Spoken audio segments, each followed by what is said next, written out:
This building was built in 1804 by a man by the name of Colonel John Garrett. He purchased about 300 acres of property in the area, settled it with his family, built the grist mill, and basically this place became Garrettsville. People came from miles around to have their grains milled right here in this building.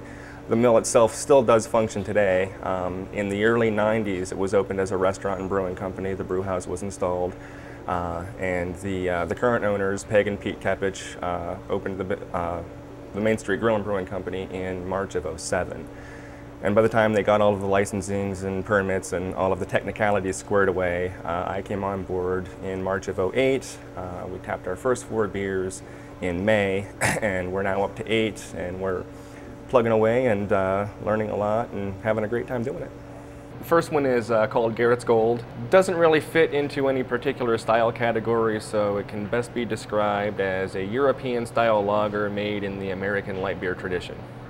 It's English malt, German hops, no adjuncts, no corner rice, it's all malt. This is our River Rat Amber Ale, American style amber ale, brewed with roasted and crystal malts and again a combination of German and American hops. This would be the Edelweizen, which is our Hefeweizen with honey. This is Ralph the Atomic Dog Winter Lager.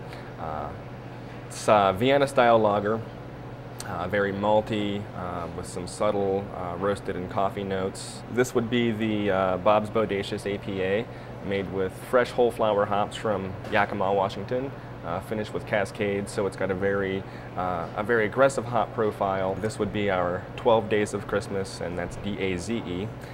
It's a Belgian quad style brewed with dried cranberries, sweet and bitter orange peel, and a hint of cinnamon and spice. This is our Toxic Toast. It's an English style barley wine, unlike the American styles that are very aggressively hopped, and this would be our 35 Extra Stout.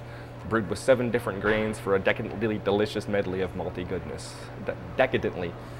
I'm not even drinking yet. I want to really look into what some of the other breweries are doing here in Ohio, but it's just a matter of finding the time and the ability to do that. So I'm hoping that this summer I will be able to get out there, spend a couple of days, and see what everybody else has going on. So the concept of Ohio Brew Week, I think, is phenomenal. Simply, celebrating and promoting craft beer.